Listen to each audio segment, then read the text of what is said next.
Muy buenas noches con todos y bienvenidos al Masterclass de Psicología organizado por la Universidad San Martín de Porras y la Facultad de Ciencias de la Comunicación, Turismo y Psicología y la Escuela de Posgrado de esta facultad. Mi nombre es Edgar Olivera y en esta oportunidad quiero agradecerles por brindarnos su tiempo para poder participar de esta Masterclass Esquemas Emocionales y Burnout, una mirada preventiva organizada por nosotros. Y antes de empezar la jornada, quiero agradecer a la doctora Anibel Sánchez de Walter, decana de nuestra facultad, por promover estos espacios académicos. Durante el evento de hoy vamos a contar con la presencia del destacado ponente Paul Broca Alvarado y queremos indicarles, por favor, a todo el distinguido público asistente en mantener sus cámaras y micrófonos en silencio, por favor. Indicarles también que al finalizar la ponencia vamos a tener una ronda de preguntas para aquellas personas que estén interesadas en poder obtener alguna respuesta de nuestro ponente. Para poder continuar, quiero presentar a nuestro ponente, al señor Paul Broca Alvarado, quien es especialista en terapias contextuales por la Madrid Institute. Cuenta con 20 años de experiencia en el ámbito clínico, brindando capacitaciones de personal. Es docente de posgrado en el curso de salud mental y terapia cognitiva conductual, autor de la investigación Esquemas emocionales en pacientes depresivos de un hospital de Lima y del artículo Esquemas emocionales y dependencia afectiva. Quiero invitar a Paul para que nos brinde su experiencia a través de esta masterclass, que estoy más que seguro que será de mucha información para todos los asistentes. Paul, muy buenas noches y la sala es tuya. Muchas gracias, Edgar. Muchas gracias a todos por la invitación para este masterclass sobre burnout y esquemas emocionales. Creo que no me puedo ver, ¿no? ¿Me ven? ¿Me ven ahí en el sala? No me están viendo, ¿no? No, ahí parece que hay un problema con tu A ver, cámara. ¿sí, no? Bueno, vamos a ver qué está pasando. Bien, ahorita lo Disculpen voy por, regulando. sí, no te preocupes, les pido una disculpa por los problemas técnicos. Como comprenderán, pues todavía las plataformas Zoom y demás sitios de videoconferencias siempre presentan uno que otro problema, que vamos a tratar de solucionarlo en la brevedad para poder. Bien, voy empezando, ¿les parece? ¿Sí? Bueno, voy a compartir pantalla para compartir con ustedes. A ver, vamos a ver. Me confirman ahí en el chat si todo sí, se ve bien la presentación. ¿Sí? Vamos a empezar. ¿Sí? Sí, se puede ver la presentación, pues. Perfecto. Bien. Buenas noches a ustedes.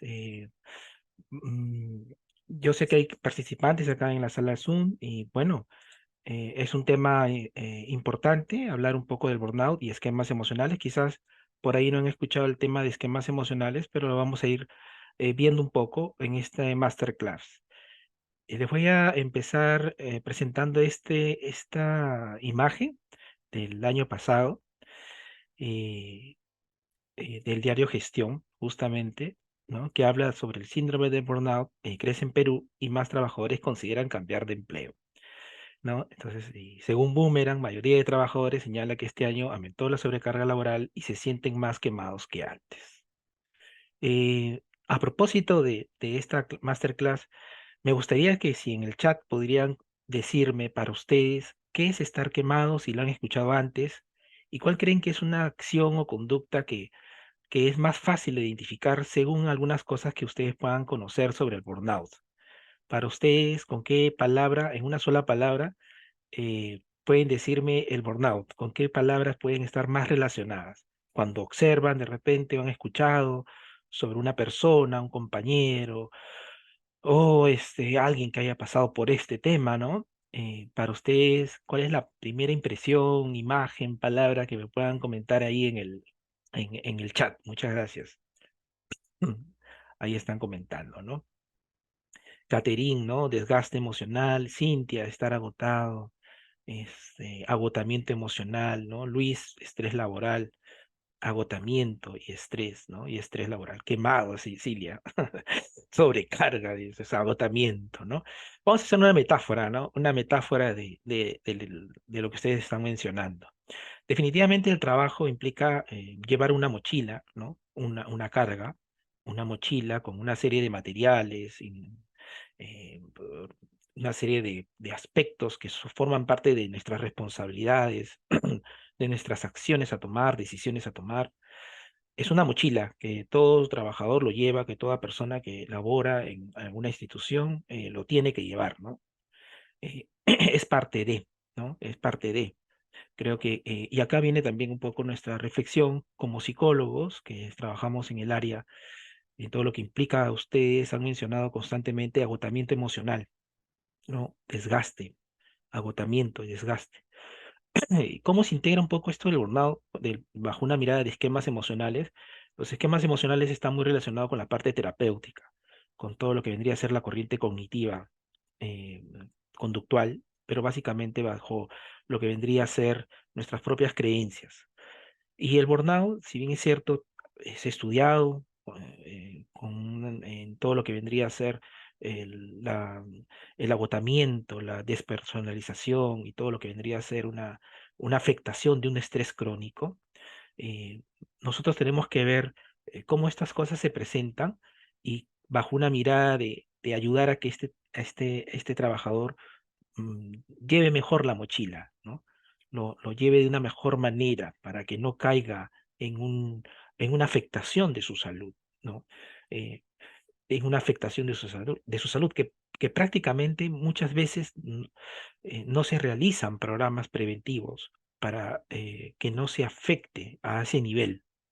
Muchas veces pueden ser variables también personales, variables contextuales, eh, pero bajo una mirada preventiva, hoy en día, más que ahora, más que antes, hay todo un interés por lo que vendría a ser el bienestar psicológico.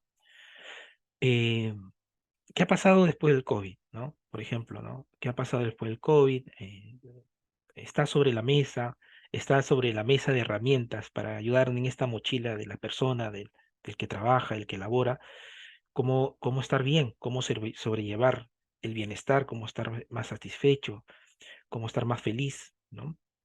Eh, y cómo estos aspectos nosotros tenemos que ir planteándolos, ¿no? A través de una serie de, ya sea investigaciones, pero también de propuestas prácticas que permitan a las empresas, a las personas, tener una mirada de salud, ¿no? Una mirada preventiva. Pero todo este contexto actual de la felicidad parte también de una regla, ¿no? En terapias conductuales se hablan de marcos relacionales, de una regla, de sí, hay una regla de estar felices, pero muchas veces en ese manejo de estar felices, en vez de eh, hacer estrategias que puedan llevar a estar mejor, o más sobrellevar el malestar o sobrellevar mejor la maleta, a veces esas estrategias hacen que quieras evitar la maleta y en vez de estar más feliz, pues puedes estar con mayor desgaste emocional, con mayor rumiación, mayor preocupación, y muchas personas llegan a desarrollar crisis de angustia, crisis de pánico, y están afectando el trato hacia las demás personas y la mejor convivencia incluso en el lugar donde se encuentran, ¿no? Entonces, hoy en día, pues, incluso con todo lo que pasó con el COVID, post-COVID, ¿no? Estamos viendo de que es una regla, ¿no? Saludable, por supuesto, tratar de que cómo esta persona pueda tener una, una, unas mejores estrategias para sobrellevar esta mochila laboral, ¿no? Si bien es cierto, ha aumentado el estrés, ha aumentado la ansiedad, ha aumentado conductas erráticas, la depresión, en todos los aspectos que puedan estar vinculados con el burnout. En el sector docente, por ejemplo, en el sector salud, ¿no? Casi se habla de entre un de 25 a 30% de afectación del estrés crónico y a consecuencia del COVID, desgaste y agotamiento en burnout, por ejemplo, ¿no? Entonces, es decir, hay cosas por hacer, pero muchas veces no está tan visible, ¿no? Hay cosas por hacer y muchas veces no está tan visible. Ahí estoy escuchando a Irene, ¿no? Entonces, bajo este cuadro en general, esto también se desprende de todo lo que son una serie de artículos, ¿no? De análisis, de artículos con respecto a la salud emocional en general. Entonces, han respondido bien, ¿no? Por ahí las palabras que puedan venir son el estrés, ¿no? La sobrecarga, el agotamiento. Vamos en camino, vamos en camino con esta clase, ¿no? Todos sabemos que el estrés tiene que ver con diversas fases, ¿no? Y bueno, es parte de lo que uno pueda establecer frente a respuestas cotidianas y circunstancias demandantes. Es algo que es parte de la vida, ¿cierto? El tema es cuando hay un estrés crónico, que muchas veces las personas por sus propios patrones o sus vulnerabilidades físicas y cognitivas, esto puede llevar a desbordarla en una serie de conductas erráticas, ¿no? Y si este estrés crónico se sigue manifestando, ya sea por variables externas como por variables personales, la persona se desborda y puede llegar justamente a tener una manifestación de un burnout. En este caso, si hablamos del estrés crónico en entornos laborales, pues genera también burnout, ¿no? Eh, pero vamos con esto, ¿no? Todo estrés crónico, todo estrés crónico va a activar en las personas recursos, fortalezas, pero también puede activar lo que no es tan, lo que no es tan saludable en nosotros. Es decir, todo estrés mal manejado y crónicamente establecido puede activar tus vulnerabilidades físicas y psicológicas. Ejemplo, una persona con un estrés crónico puede activar sus conductas perfeccionistas erráticamente o puede también activar una sobredimensión de la preocupación, activando crisis de angustia, ¿no?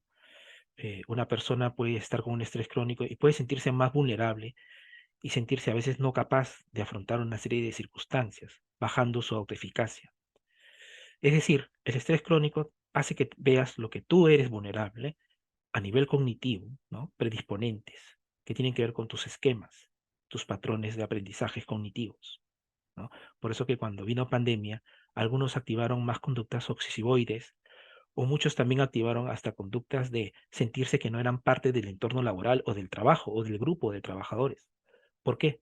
Por las mismas necesidades de pertenencia o las mismas necesidades de sentirse parte de, ¿no? Entonces, todo lo que puede ser un estrés crónico va mostrando esas dolencias que uno pueda tener físicas y emocionalmente. Pero también es una oportunidad para poder decir qué es lo que yo hago, ¿no? ¿Qué herramientas tengo en esa mochila para poder soliviantar este estrés crónico? ¿Con qué cuento yo? ¿Qué hago yo para poder manejar mi estrés crónico? Para hacerlo un poco más dinámico con ustedes, me gustaría también que escriban en el chat qué es lo que, qué es lo que tú haces en primera mano para bajar tu estrés. ¿Cuál es tu primera herramienta que haces para bajar tu estrés? A ver, como para ir entrando un poco en esta interacción con la clase, ¿no? ¿Qué es lo que tú haces? ¿Qué es lo primero que haces para, esto me sirve siempre para bajar estrés? A ver, a los que están en sala, acá en el máster, me gustaría escucharlos y que escriban en el chat, mejor dicho, ¿no? ¿Cuál es lo primero que haces? Es lo primero que hago. ¿Cuál es tu primera herramienta? A ver, los invito a participar en el chat. Ajá, muy bien. A Camila, gracias Camila. Ah, Camila dice, ¿no? Canalizar lo real y dejar un poco de lado lo emocional, así ver la dimensión real de las cosas. Ujú. Cintia, salir a correr, ver una película, escuchar música, ejercicios, dormir, perfecto. Salir a correr, ejercicio de respiración, gym, apunto lo que me está causando el estrés, dice Ramos, de frente, dice Sandra. Hacer deporte, tener actividades diarias, ejercicios cada vez que detecto. Perfecto. Música, muy bien. Entonces, si, si el trabajador, ¿no? Pamela dice, identifico primero cómo mi cuerpo me dice que estoy estresada, mi cuerpo lo refleja, perfecto. Si ustedes, como tal, como personas conscientes de que están teniendo un alto nivel de demanda y están con mucho tiempo de algún tipo de estresor fuerte, si tienen también claro sus herramientas, bienvenido, está ok, ¿no? Pero no necesariamente las personas tienen bien mapeado sus recursos. Incluso a veces, en vez de utilizar adecuadas estrategias, pueden utilizar estrategias que llevan a querer evitar más el estrés de manera inadecuadamente, de forma inadecuada. como por ejemplo exceso de consumo de alcohol, consumo del tabaco, o incluso hacen conductas de evitación y de escape de modo conductual, que en vez de poder sobrellevar el estrés, los va acrecentando. Hay una metáfora que en el trabajo conductual se realiza para afrontar tanto el estrés como la ansiedad, ¿no? La metáfora del leoncito, ¿no? Del gatito, del leoncito, que mientras más quieres evitar el estrés de manera errática, va creciendo más, ¿no? Va creciendo más y te va paralizando. Entonces, mientras más quieres evitar y no hacer una buena estrategia de afronte, te va a generar algún tipo de malestar físico y hasta una percepción de incapacidad para poder afrontar las cosas. Por eso que ahora, hoy en día, con las nuevas teorías psicológicas, a veces una cosa es distraerse como una forma de afrontamiento saludable, pero a veces puedes utilizar conductas de evitación como las que acabo de decir, que en vez de sentirte que estás sobrellevando el problema, te vas metiendo más en un hondo, ¿no? En un vacío. Y eso hace que tú puedas estar eh, eh, manteniendo un estrés crónico. Entonces, bajo una mirada de consultoría, por ejemplo, y ustedes son los que están en un trabajo en equipo de consultoría, entonces siempre hay que estar mapeando, por ejemplo, cuáles son esos afrontes. ¿Son afrontes saludables o son afrontes de evitación? Principio conductual cognitivo, ¿no?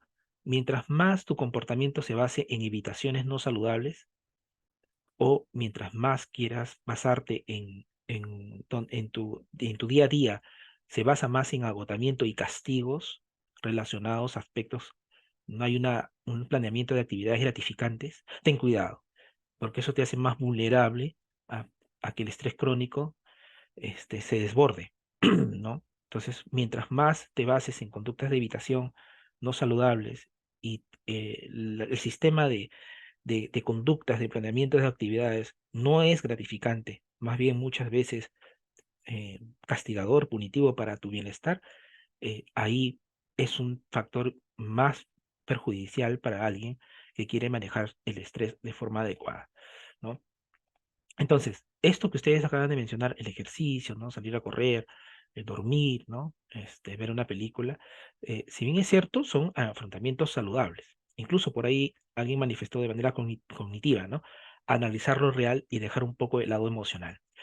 Por supuesto, muchas veces va a ser importante hacer en estos principios también del manejo del estrés crónico para prevenir el burnout, es como hacer una lista de las cosas que controlo y las cosas que no controlo.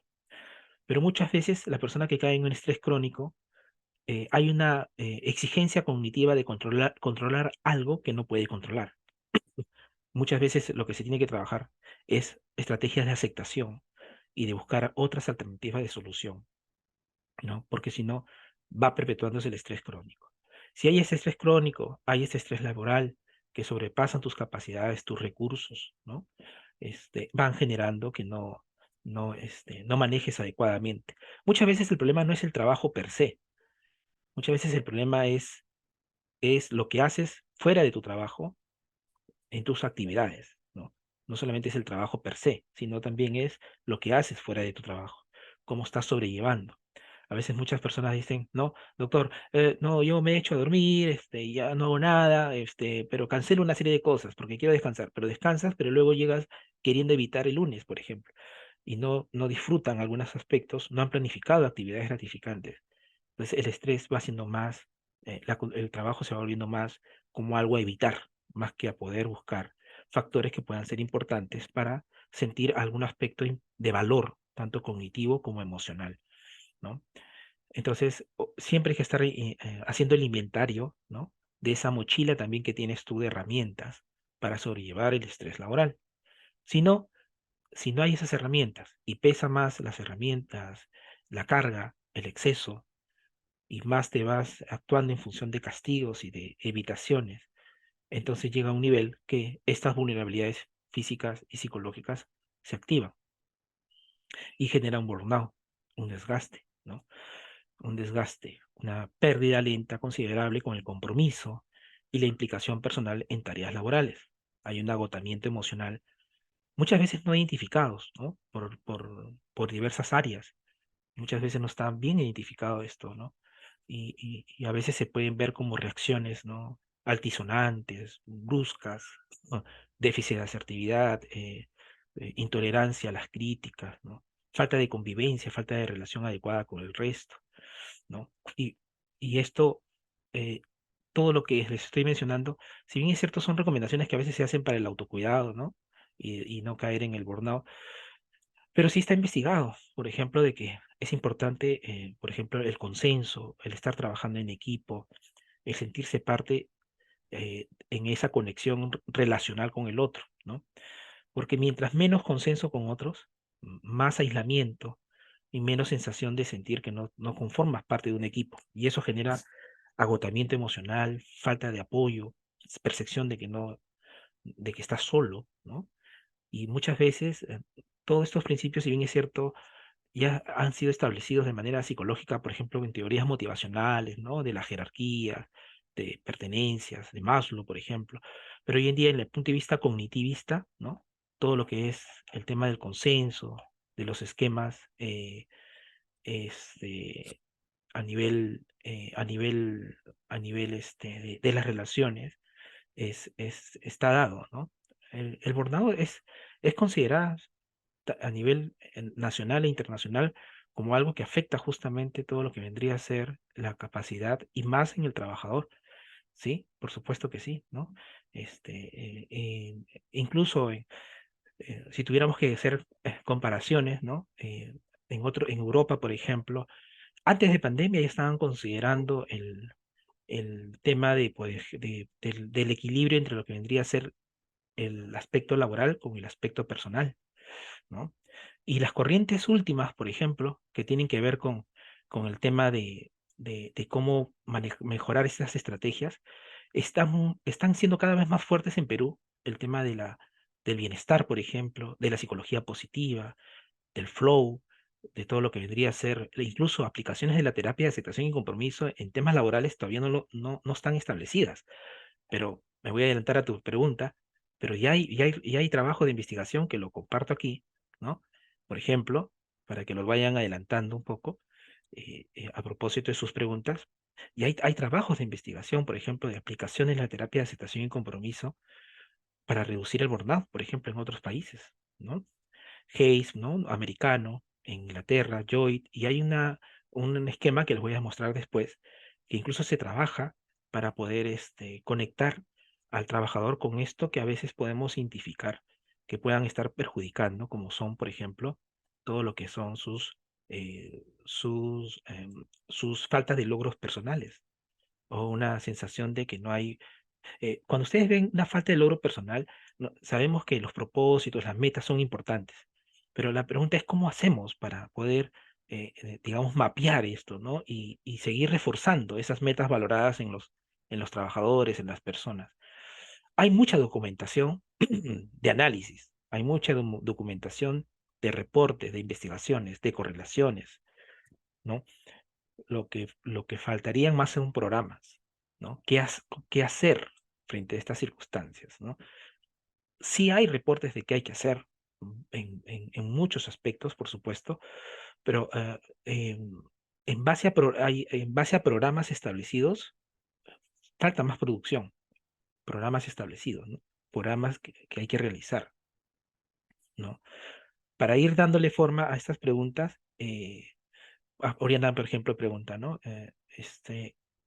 ¿Qué factores de protección serían convenientes reforzar para evitar ese desgaste? Voy avanzando con las diapositivas para ir contestando esa pregunta. Si tuviéramos que ver, ¿no? En general, los factores de riesgo, por ejemplo, el laboral y el burnout, están muy relacionados con características del puesto, ¿no? Con el volumen y ritmo del trabajo, con horarios de trabajo, con salario, con estabilidad laboral, condiciones ambientales, con la proyección profesional, ¿no? Con las relaciones interpersonales, con el equilibrio entre la vida laboral y personal, y el manejo de contingencias o situaciones estresantes y el estilo de resolución de problemas. Es bastante amplio. Eh, a tu pregunta, Oriana, yo diría que es importante que siempre, a veces cuando uno va estableciendo una serie de intervenciones en personal, por ejemplo, quienes habla haciendo intervenciones en personal de salud, es importante ver, una de las cosas importantes es por ejemplo, las relaciones interpersonales entre los colegas. ¿no? ¿Cómo reforzar esto constantemente? Tener buenas relaciones interpersonales tiene un factor importante en lo que vendría a ser la percepción de sentirse que está trabajando en equipo de manera empática, por ejemplo, ¿no? E incluso del punto de vista de la parte cognitiva en esquemas, por ejemplo, en esquemas emocionales, se ha visto que las personas que a veces sienten culpa o vergüenza de cómo están interactuando, de mostrar ciertas respuestas emocionales propias de uno, eh, en vez de favorecer y reforzar esos lazos con el equipo, pueden a veces estar generando que muestren conductas no empáticas con el resto, ¿no? Entonces, si yo tuviera que contestarte un poco más en esa parte, siempre hay que tratar de ir corrigiendo ciertas creencias erróneas con respecto a las relaciones que se puedan tener con los colegas, ¿no? Y no a modo de una charla específica, ¿no? Sino a modo de un programa establecido. Lo que le mencionaba también, ¿no? Equilibrio entre la vida personal y laboral. Doctor, bien difícil. El dinero, el salario, el trabajo. Pero, ¿qué es lo que uno ha visto muchas veces? Muchas veces las personas como hay que siempre como hacer un, un establecimiento de objetivos en las áreas que tú consideras importantes. ¿Cuáles son esas áreas personales que tienes? ¿Cuál es tu proyección profesional? Y estar evaluando esas áreas personales y esa área profesional en proyección y hacerte justamente una evaluación, ¿no? Si las conductas que estoy realizando son coherentes con esas áreas que son importantes para mi vida, ¿no? Eh, por ejemplo, muchas veces cuando se han hecho trabajos de investigación, por ejemplo, en personas que caen en burnout, por ejemplo, les hablo en torno de personal de salud. A veces pueden quedarse más horas de las que les corresponde, pero no necesariamente porque puede ser que el trabajo les esté obligando. Muchas veces son factores también personales. Por ejemplo, el sacrificio no sano. El sacrificio no sano puede hacer que te interfieras con otra área importante en tu vida. Ejemplo, la relación con la familia, la relación con tu propio espacio, estilo de vida personal. Entonces, muchas veces, como les mencionaba, no solamente es el trabajo per se, sino es cómo están las otras áreas y cómo estás siendo coherente con esas otras áreas, ¿no? Las personas pueden entrar, por ejemplo, en hacer ejercicios, puede ser saludable, pero a veces pueden entrar en hacer ejercicios para evitar, por ejemplo, tener una adecuada comunicación con su familia, ejemplo. Y entonces el ejercicio se convierte en una forma compulsiva de evitar resolver un conflicto o tener una mejor relación con los suyos. Entonces hay que hacer un análisis, por ejemplo, funcional de que si hasta qué punto algunas acciones las estás llevando como estrategias de evitación o estrategias de afronte adecuadamente, ¿no? Voy a hacer una pregunta que siempre le hago a mis alumnos y me gustaría que me lo respondan por el chat. ¿Me siguen? ¿Están aquí? Lo aprendí en pandemia. ¿Me siguen o no me siguen? ¿Están aquí en el Zoom o no? ¿Ah? ¿Sí? ¿Están aquí? Perfecto. Muchas gracias. Entonces, hay que ir estableciendo esas cosas. Esto de entre el equilibrio, la vida personal y laboral es una tendencia fuerte que incluso ya estaba antes de pandemia. Sin embargo, después de pandemia es una obligación, ¿no? Es una obligación. ¿Por qué? Porque todo lo que son los reportes, pues, de salud mental en general han generado toda una serie de problemas a nivel depresivos, ansiógenos, ¿no? Y esto hay que tratar de corregirlo. Hablo del punto de vista clínico, ¿no? Cuando yo he tenido que evaluar a unas personas, sí, ha habido un contexto, un estresor fuerte laboral y han activado crisis de angustia. Por ejemplo, una paciente, ¿no? Una consultante. eh, el tema era el trabajo, y trabaja eficazmente. Pero llega un momento en que hay un desgaste emocional y tenía que resolver un tema con la pareja, ¿no? Y muchas veces eso queda postergado, evitándolo, muchas veces conversarlo. Y esos aspectos, el trabajo se convierte en un estresor crónico, de tal manera que muchas veces no le establece como una prioridad. Al final, hacemos ejercicios de establecer prioridades, ¿no? De establecer justamente mapas coherentes con áreas de tu vida. Y muchos de estos aspectos empiezan a reducirse, ¿no? Empiezan a tener mejor afronte algunas cosas. ¿no? Estas cosas no son tan conscientes muchas veces porque bajo el aspecto cognitivo los esquemas son algo que no necesariamente lo tienes tan identificado. O sí lo tienes de manera consciente, pero te rindes muchas veces a una circunstancia, a un contexto específico, ¿no? Por ejemplo, definitivamente, si tuviéramos que hablar en temas de salud, por ejemplo, establecer límites claros entre el tiempo dedicado al trabajo y el tiempo personal, ¿no? Negociar con las exigencias externas y tus necesidades. Y las relaciones con los demás son muy importantes. Eh, Cuando yo daba capacitaciones, por ejemplo, en temas de personal de salud, en temas de burnout, pero también hay otra variable, ¿no? Por ejemplo, a veces los cuadros de ansiedad se activan cuando, si bien es cierto, tienes cosas que puedes controlar y cosas que no puedes controlar. Pero muchas veces algunas personas no manejan bien la incertidumbre. Por ejemplo, personas que, por ejemplo, tienen personal que no necesariamente sabe si va a seguir trabajando de acá a 4 meses. Entonces no saben manejar la incertidumbre, ¿no? Y esa incertidumbre muchas veces le juega en contra, ¿no? Y activan conductas vulnerables con respecto a lo que puede ser muy catastrófico, ¿no? Las cosas que pueden darse a mediano y a largo plazo. Y no tienen un plan de acción, y no hay un plan de acción. Mejor dicho, no hay una fronte de resolución de problemas hacia ciertas circunstancias que puedan presentarse, ¿no? Y estas cosas hacen que más baje sus capacidades de autoeficacia y reduzcan un poco su, su desempeño. Pero Paul, ¿no? Pero puede pasar lo otro. Hay personas que pueden tener certidumbre, personas que pueden estar con un contrato estable, establecido, etcétera, etcétera, pero también pueden tener burnout. Pero ¿en qué medida? También es importante establecerse metas, ¿no? Replantearse nuevas cosas, replantearse nuevos retos, ¿no? Tener siempre una mirada a mediano y a largo plazo de cosas que pueden ser reforzantes en tu línea de carrera, ¿no? Si no hay estas cosas reforzantes, muchas veces también generan desgaste, ¿no? Genera aburrimiento, ¿no? Desmotivación. Entonces también es importante llenar esta bolsa de herramientas que tienen que ver con las relaciones con los demás, que tiene que ver con esos proyectos de vida, con proyecto laboral, que tiene que ver con el tema de qué cosas puedo controlar, qué cosas no, bajo circunstancias contextuales que se presentan, ¿no? Y acá les he puesto esta foto, ¿no? Porque muchas veces también a propósito de esquemas emocionales, por ejemplo, los que trabajan con pacientes de alto nivel de estrés, con alta demanda, tienen que hablar, tienen que expresar lo que sienten, lo que expresan. Es importante los grupos de trabajo donde tienen que hablar y expresar sus problemáticas, ¿no? Siempre es importante pedir la retroalimentación de un compañero, ¿no?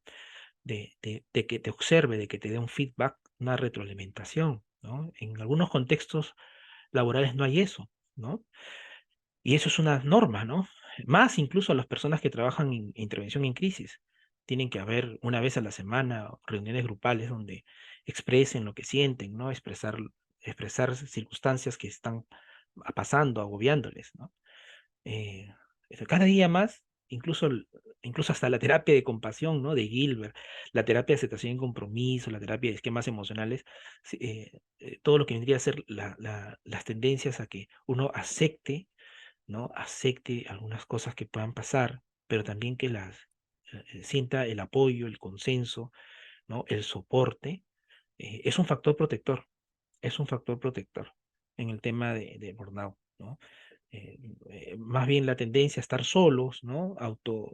No, ya no sería autosuficiente, sino no estar empáticamente en trabajo con el grupo, también puede ser un factor de riesgo, ¿no? Entonces, otro aspecto que se ha presentado mucho es la telepresión, ¿no? La telepresión, mientras más telepresión, menos motivación para estar presente en el trabajo.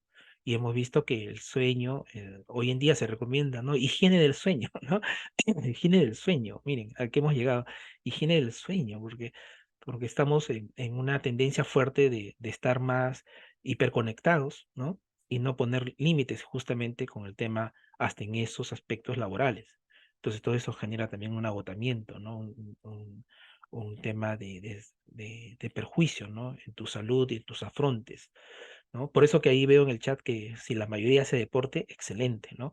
Porque incluso no solamente el deporte, ¿no? Sino implica incluso estrategias de desconexión, ¿no? Virtual, porque genera justamente mucho desgaste, ¿no? En el tema del burnout. Bueno, en el punto de vista de la terapia de aceptación y compromiso, ¿no? Nosotros tenemos que ver cuáles son esos pensamientos, esas conductas de evitación, ¿no? Que pueden estar asociándose, manifestándose en la persona. Mientras más conductas de evitación, bueno, más afecta los aspectos personales. Voy a hacer un corte en esta parte. Creo que continúo con algunos aspectos prácticos después de este pequeño corte que quiere informar algo Edgar. Le doy pase.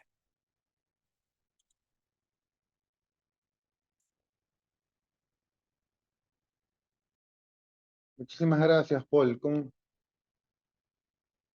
Quiero robarles unos minutos para poder darles una información muy importante. Quiero indicarles que la Escuela de Posgrado de la Facultad de Ciencias de la Comunicación, Turismo y Psicología está ofertando para este inicio de clases 2024 uno que se empieza el 16 de marzo, los siguientes programas que tenemos en posgrado, los que están en modalidad de distancia.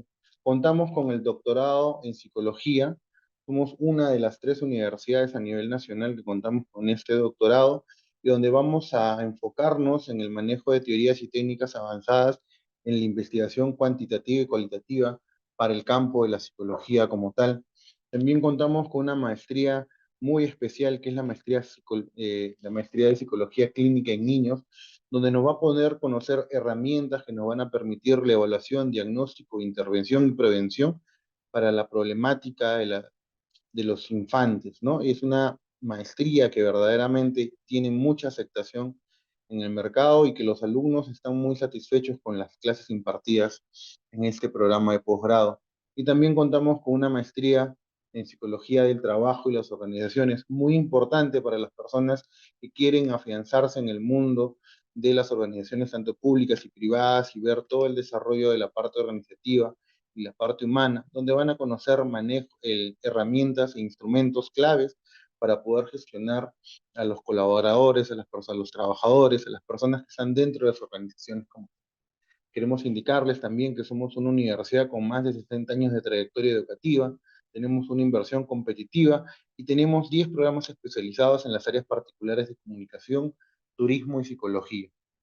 Tenemos una modalidad de enseñanza que se basa en acompañar al estudiante durante todos los 4 semestres para las maestrías y los 6 semestres para el doctorado, y que estamos apostando por la investigación para que nuestros profesionales sean personas que puedan desempeñar altos cargos dentro de las organizaciones, y una metodología de enseñanza basada en la orientación práctica y dinámica participativa.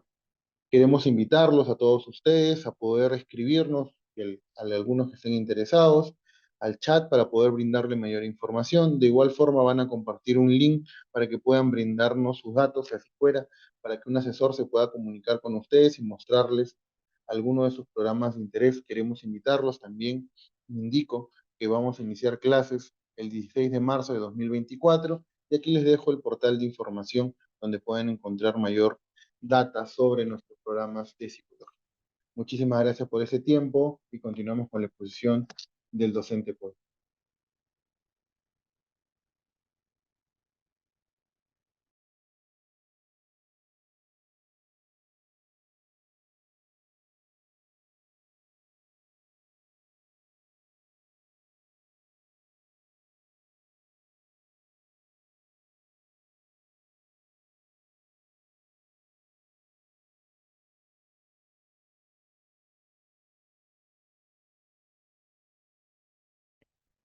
Hola, hola. ¿Me escuchan bien? ¿Sí?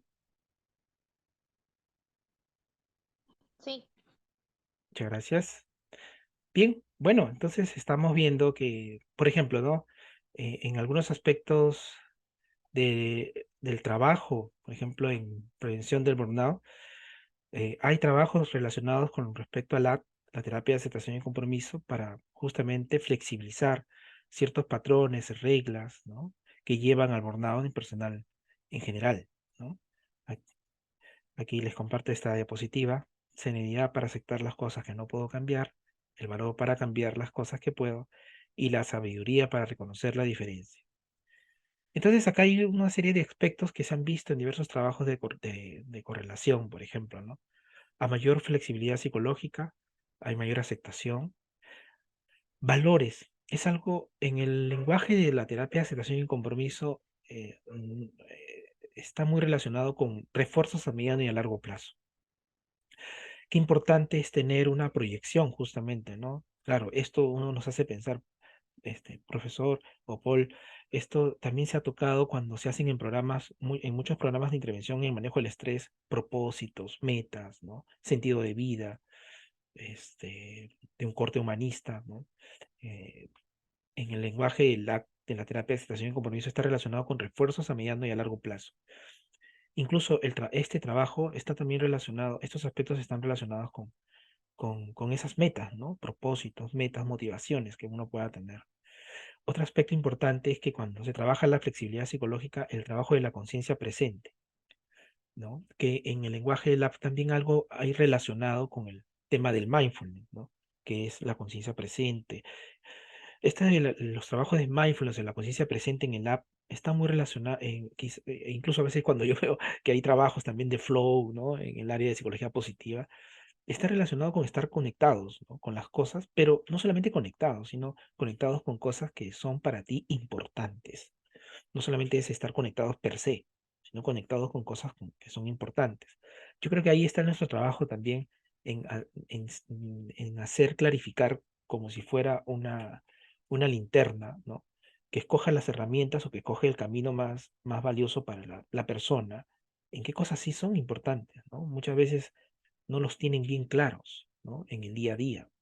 Y esa conciencia presente ayuda a bajar la rumia y también permite mantener distancia con pensamientos que interfieren con las acciones importantes en el en el ritmo laboral y en general, ¿no? Con la vida.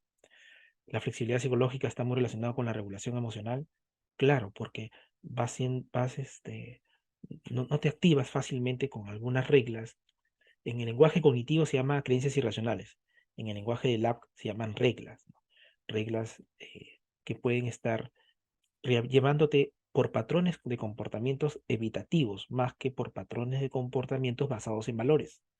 Mientras más tus acciones están basados en comportamientos basados en valores, pues hay más satisfacción, más bienestar, ¿no? En general, ¿no? Conectarse con otros y con los demás, eso también es importante. Por eso que la pandemia también trajo mayores niveles de estrés, burnout, ¿no? Muchas personas, muy aparte de los rasgos de personalidad, es importante sentir el consenso, ¿no? La interacción con nosotros y que te hagan ver las cosas de otra perspectiva. Es una norma, diría yo, es una regla importante para poder mejorar en este mundo a veces tan irascible, ¿no? De faltas de feedback o de retroalimentación, etcétera. Lo que va en relación inversa es el desgaste emocional, la falta de logro personal, la despersonalización. Entonces, ahí hay muchas cosas por trabajar. Aquí les muestro, por ejemplo, una revisión de trabajos, ¿no? Por ejemplo, trabajadores de una organización de medios de comunicación, Bond y Vance, están, como el hecho de trabajar la flexibilidad psicológica hace que tú tengas mayor apertura, ¿no? Estar más dispuesto a las cosas, ¿no? Hay como mayor aceptación a las nuevas circunstancias, a los nuevos retos. Hayes, impacto positivo sobre creencias y actitudes estigmatizantes, ¿no? Mantener distancia con algunas ideas que pueden activar sensaciones de malestar físicas y emocionales. Lloyd, en un trabajo en Inglaterra, por ejemplo, ¿no? Y este trabajo de Lloyd está más relacionado con metas, valores, refuerzos a mediano y a largo plazo. Disminuyó el agotamiento emocional. Y esto también está basado en una herramienta que se utiliza mucho en el app para lo que es el trabajo del burnout. Tiene que ver con el cuadro de Kevin Paul, ¿no? Este cuadro de Kevin Paul, por ejemplo, hace que se distribuye en cuatro aspectos, ¿no? Para el lado derecho tiene que ver con conductas reforzantes. En la parte superior está muy relacionado con ese camino valioso, ¿no? Haz cosas que pueden ser importantes para ti. Y en el cuadrante inferior está relacionado con conductas, acciones concretas en base a ese cuadrante superior, o sea, en base a esas motivaciones a mediano y a largo plazo, que sea coherente. Sin embargo, siempre está del otro lado izquierdo, aquello que te jala para el sentido contrario, ¿no? ¿Cuáles son esas cosas en interior que te empujan en dirección contraria?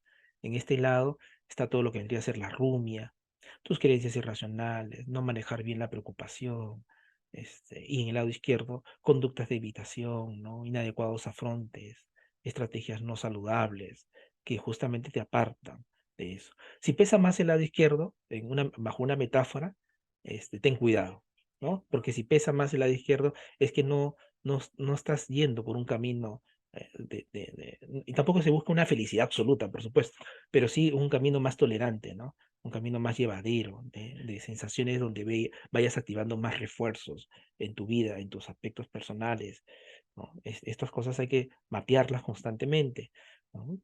Para poder justamente trabajar en eso.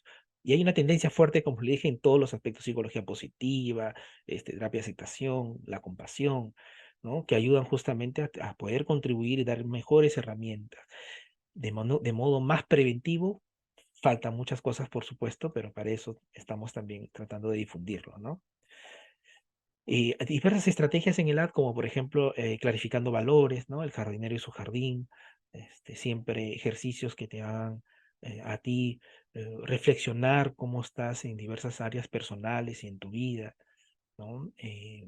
Siempre cuidando, ¿no? Esas áreas importantes para ti en tu vida.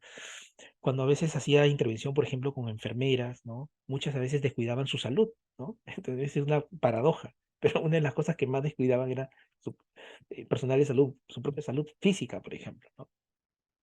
¿No? Es una paradoja, pero era muy criterioso esto, ¿no?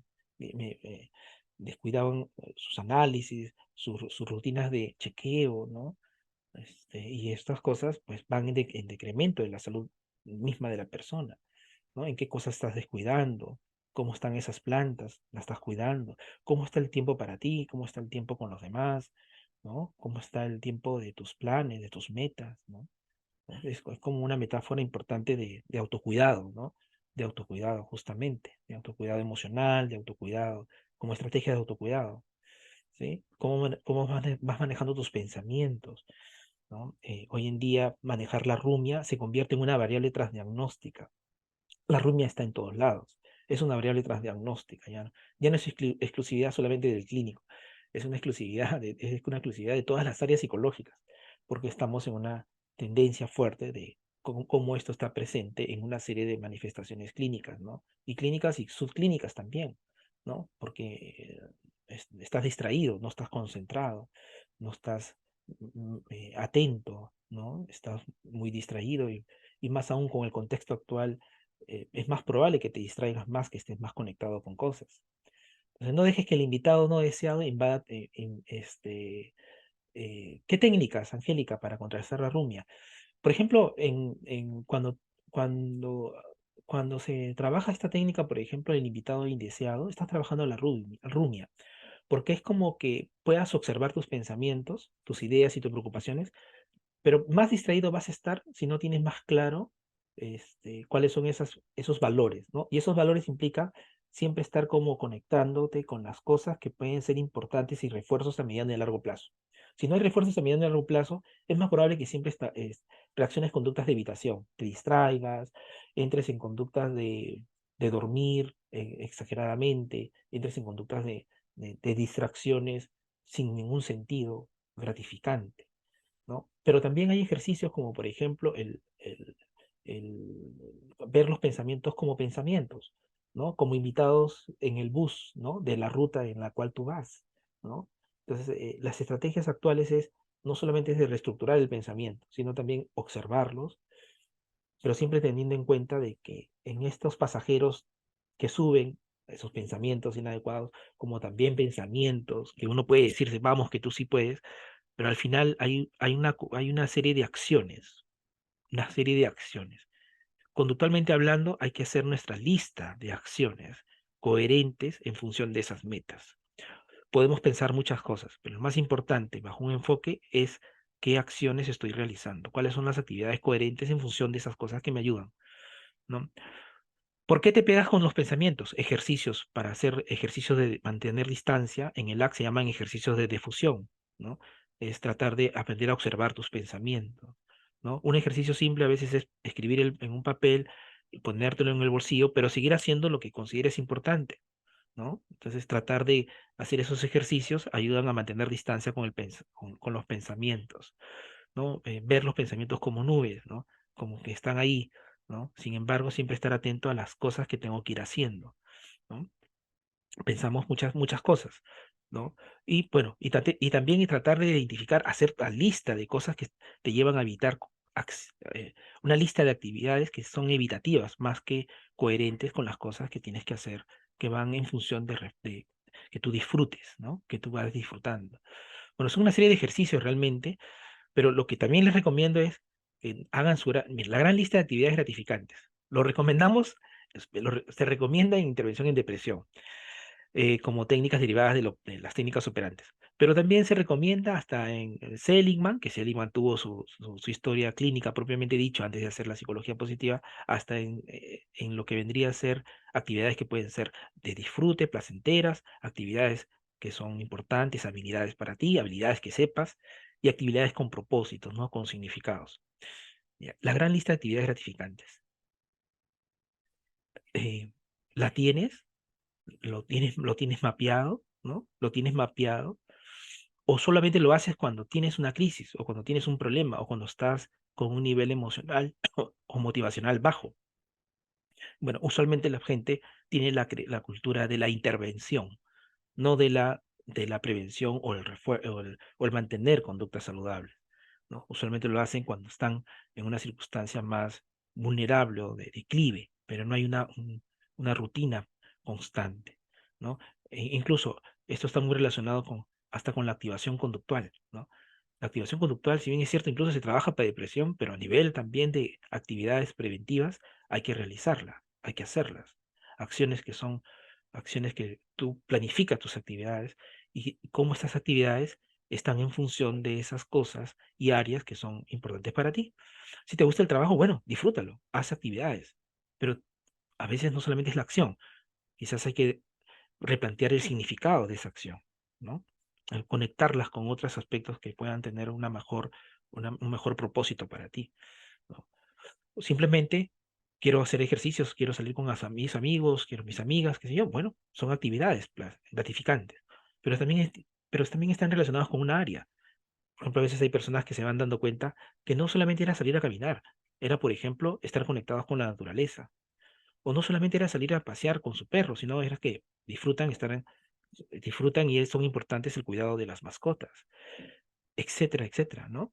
Entonces, a veces yo le mando a algunas personas, antes de entrar al trabajo, haz tu ejercicio de actividad gratificante, antes de entrar al trabajo. 3 veces al día, hazlo 3 veces al día, ¿no?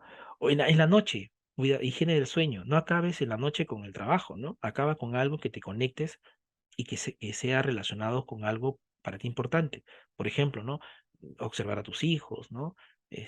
No sé, dar un paseo en cerca a un parque que para ti es importante, hacer una llamada que consideres también valiosa. Solo tú sabes cuál es la acción que puede ser muy importante para ti, pero no acabes la noche con rumia, con preocupación, ¿no? Que al final va perjudicando incluso hasta el sueño. Bueno, a nivel cognitivo, sabemos que hay muchas cosas por hacer. Sabemos que lo más básico en el estrés fue el tema de Lazarus, ¿no? Ver las circunstancias como un reto, ¿no? Aquí pongo una foto de docentes, porque los docentes también tuvieron que pasar por retos, tienen que reestructurarse, ¿no? Replantearse. Una de las cosas que ayuda mucho es tener la capacidad de adaptarse al cambio, siempre está presente en lo que vendría a ser las circunstancias que se nos presentan, ¿no? Si no tienes esa actitud, pues ya Lázaro lo mencionaba, era importante. Sin embargo, a nivel cognitivo, desde el punto de vista clínico, si bien, sabemos que hay toda una teoría cognitiva de Beck, esquemas, depresión, la desesperanza, toda la teoría de desesperanza aprendida, que tiene que ver cómo atribuyes los problemas, etcétera. Mientras más atribuciones externas, más vulnerables, ¿no? Teorías de locus del control, mientras más atribuciones externas, más vulnerables, ¿no? Claro, todo lo que es esquemas en ansiedad es importante para entender cómo estamos hoy día también como variable transdiagnóstica. Una variable transdiagnóstica a nivel cognitivo tiene que ver con la intolerancia a la incertidumbre. Pareciera que estamos más a prisa. La gente quiere saber las cosas ciertas, ¿no? Y hay una intolerancia a esperar. ¿Y esto qué está generando? Mayores cuadros de ansiedad, mayores crisis de pánico, ¿no? Entonces hay que justamente trabajar en eso. Muchas personas que he visto que están relacionadas con el tema del estrés crónico y la parte laboral no saben manejar bien la incertidumbre, ¿no? Y se anticipan en demasía y toman decisiones erráticas, ¿no? Y eso ayuda justamente los fundamentos de David Clark en todo lo que es vulnerabilidad cognitiva de los trastornos de ansiedad. Básicamente, cuadros de crisis de pánico y ansiedad generalizada no necesariamente es como un cuadro psicopatológico. Vamos a las vulnerabilidades, ¿no? Y esas vulnerabilidades están relacionadas con un estrés crónico que llevan al burnout. Los esquemas maladaptativos de Jung, los esquemas que más están relacionados con estrés crónico y con aspectos de burnout, están relacionados con los esquemas de autosacrificio insano, ¿no? Porque no pones límites, ¿no? Y no estableces actividades y planeamiento de actividades gratificantes, ¿no? Está muy relacionado con lo que había mencionado Meichenbaum en los años 80, ¿no? Una percepción de víctima en el afrontamiento del estrés, ¿no? No sabe cómo manejar, no tiene ese empoderamiento. El esquema es maladaptativo temprano. Pero también el esquema hipercrítico, estándares altos, rígido. Y todo estándar rígido genera también una autocrítica, una exigencia, un maltrato con el resto, ¿no? No trabaja adecuadamente en equipo. Leahy, esquemas emocionales, distintos que Jung. Esquemas emocionales está relacionado con las teorías que uno tiene sobre sus propias emociones.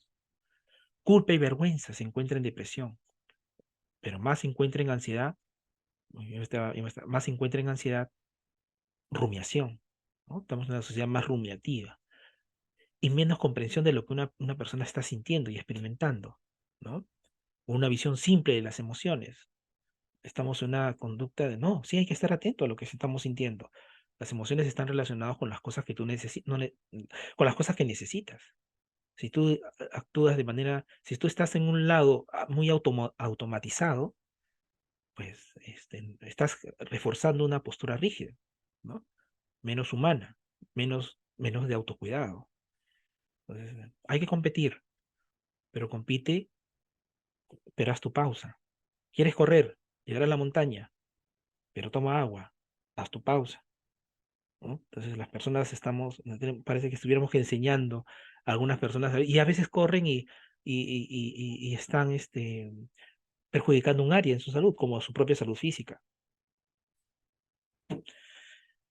Estamos en una etapa muy fuerte, ¿no? De aceptación y compromiso, de mindfulness, de compasión, de flexibilidad, flexibilizar nuestras creencias, etcétera, ¿no? Con todo este contexto que ya está investigado, ¿no? El contexto errático de la falsa felicidad, ¿no? Y que nosotros tenemos que enseñar a la población justamente estos aspectos. Pero por supuesto incido en mayor programas preventivos, porque que son nuestras cosas a realizar, ¿no? Hay que hacer psicoeducación, hay que entrenar en relajación, hay que enseñarles técnicas de reestructuración, no esperar que ya esté el paciente, está en una condición de enfermedad o de paciente. Solución de problemas, programa de actividades gratificantes, manejo del tiempo, ¿no? Entrenamiento en habilidades sociales, entrenamientos para mejorar el sueño, ¿no? Identificar justamente barreras emocionales a una vida plena, analizar las consecuencias de la evitación experiencial. Damos una tendencia fuerte. Mientras más evitación experiencial, más conductas con problemas emocionales, ¿no? Estrategias de aceptación emocional, estrategias de conciencia plena, etcétera, ¿no? La actividad física mencionaron, definitivamente hay que hacer actividad física, ¿no? Es una cuestión preventiva. Estuve 10 años trabajando en el área deportiva.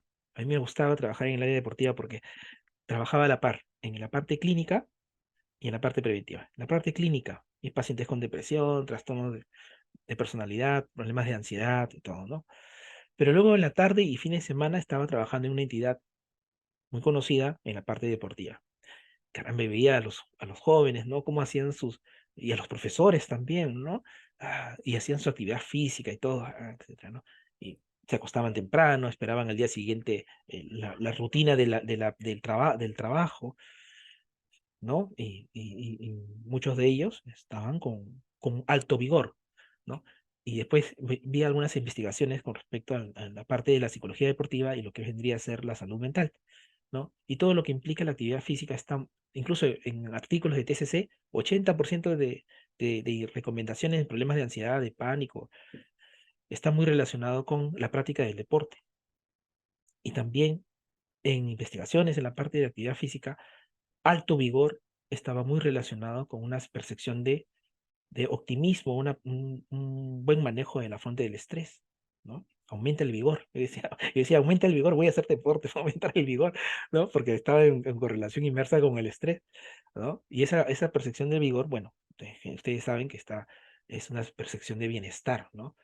Y más aún post pandemia, ¿no? Todo lo que vendría a ser las posturas, el condicionamiento con las máquinas, ¿no? Están muy fuerte, ¿no? Y no necesariamente están ayudando a tener mejores estilos de vida saludables, ¿no?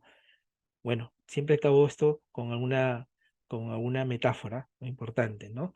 Los hombres nacen suaves y flexibles, en la muerte son rígidos y duros, las plantas nacen tiernas y dóciles, en la muerte son secas y quebradizas. Entonces cualquiera que sea rígido e inflexible es un discípulo de la muerte. Cualquiera que sea suave, abierto y flexible es un discípulo de la vida. Lao Tse Tao Te Ching. Muchas gracias. Dispuesto a cualquier interrogante. ¿Qué tal? Buenas noches, bienvenidos. Bueno, profesor Broca, muchísimas gracias por la ponencia, en verdad, agradecerles a todos los participantes que han estado por ahí haciendo sus comentarios, al equipo también de la universidad. Y bueno, como parte también de estos eventos, igual les agradecemos a todos los participantes por su asistencia, por estar con nosotros en esta masterclass de psicología. Obviamente desde los esquemas emocionales y el burnout hemos visto una mirada preventiva siempre desde el lado de la psicología. Nosotros promovemos lo preventivo y lo hemos podido hacer de la mano con el gran ponente, el profesor Broca. Esto ha sido organizado por la Escuela de Posgrado de la Facultad de Ciencias de la Comunicación, Turismo y Psicología de la Universidad San Martín de Porres. De todas maneras, por favor, los invitamos a que nos sigan en las redes sociales de la FCCTP para que estén al tanto de los programas y maestrías y doctorados que ofrecemos. Si de repente, como mencionaba mi compañero, desean alguna información de alguno de los programas que ofrecemos en psicología, nuestras asesoras están disponibles para poder atender cualquier consulta o duda que tengan ustedes, ¿sí? No sé si hasta acá, equipo, queda alguna consulta por ahí. Están comentando por la gran ponencia que ha podido tener el profesor, ¿sí? Muy bien. Por ahí, si alguien desea información, les estamos pasando un formulario para que se puedan poner en contacto con ustedes. Muchísimas gracias. Gracias. Gracias a todos.